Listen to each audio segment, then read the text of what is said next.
Welcome to the word of today, Tuesday, June 30th, Spiritual Pathways. Ecclesiastes 9:10. Whatever your hand finds to do, do it with your might. The activist pathway, when you're on this spiritual pathway, you have a high level of energy. This may be one of your favorite scriptures. Whatever your hand finds to do, do it with your might. But one of the dangers of relating to God's best through the activist pathway is that a big chunk of your motivation can be self-fulfillment and self-satisfaction. Hence Paul wrote, since you are so eager to have the special abilities the Spirit gives, seek those that will strengthen the whole church. 1 Corinthians 14:12. When you're an activist, you love a fast-paced, problem-filled, complex, strenuous way of life. At the end of the day, you want to be able to say, I ran really hard. I used every ounce of effort and zeal at my disposal, and it's all for you, God.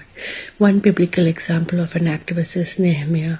When he heard that the walls of his beloved Jerusalem were in ruins, he wept, he prayed, he petitioned the king for the resources to rebuild them, and then he rolled up his sleeves and went to work. If you're an activist, you need a cause. Without it, your spiritual life will stagnate. But here is a word of caution. Don't get so excited about your cause that you run over people who exploit them. And here's another word of caution. If you're an activist, you may have a hard time discerning God's true calling from your own strong impulses to action. So if that's the case, take added time to pray and hear from God and have a qualified friend in your life whose counsel you trust. And we have the biblical references, Matthew chapter 23 verses 13 to 22.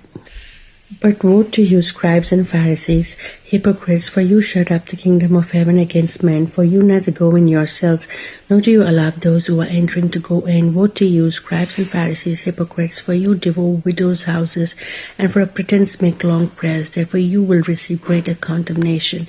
Woe to you, scribes and Pharisees, hypocrites, for you travel land and sea to win one proselyte, and when he is won, you make him twice as much a son or fellow as yourselves. Woe to you, blind guides,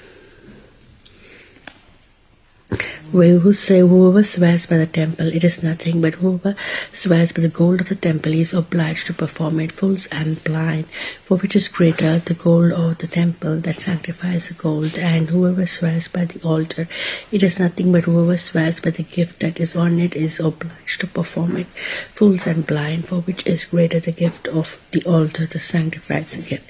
Therefore he who swears by the altar swears by it and by all things on it. He who swears by the temple swears by it and by him who dwells in it, and he who swears by heaven swears by the throne of God and by him who sits on it. And we have Psalm 95. A call to worship and obedience. So come, let us sing to the Lord. Let us shout joyfully to the rock of our salvation. Let us come before his presence with thanksgiving.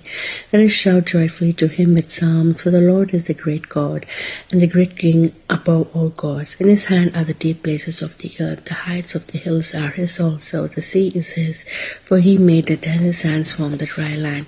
Oh, come, let us worship and bow down. Let us kneel before the Lord our Maker. For he is our God, and we are the people of his pasture, and the sheep of his hand. Today, if you will hear his voice, do not harden your hearts, as in the rebellion, as in the day of trial in the wilderness, when your fathers tested me, they tried me, though they saw my work. For 40 years I was grieved with that generation, and said, it is people who go astray in their hearts, and they do not know my ways. I swore in my wrath that shall not enter my rest. And we have finally Proverbs 16 verses 31 to 33. The silver-haired head is a crown of glory, if it is found in the way of righteousness. He who is slow to anger is better than the mighty, and he who rules the spirit than he who takes a city. The Lord is cast into the lap, but his very decision is from the Lord. Amen. God bless you. I will see you tomorrow for the word of that day. Bye.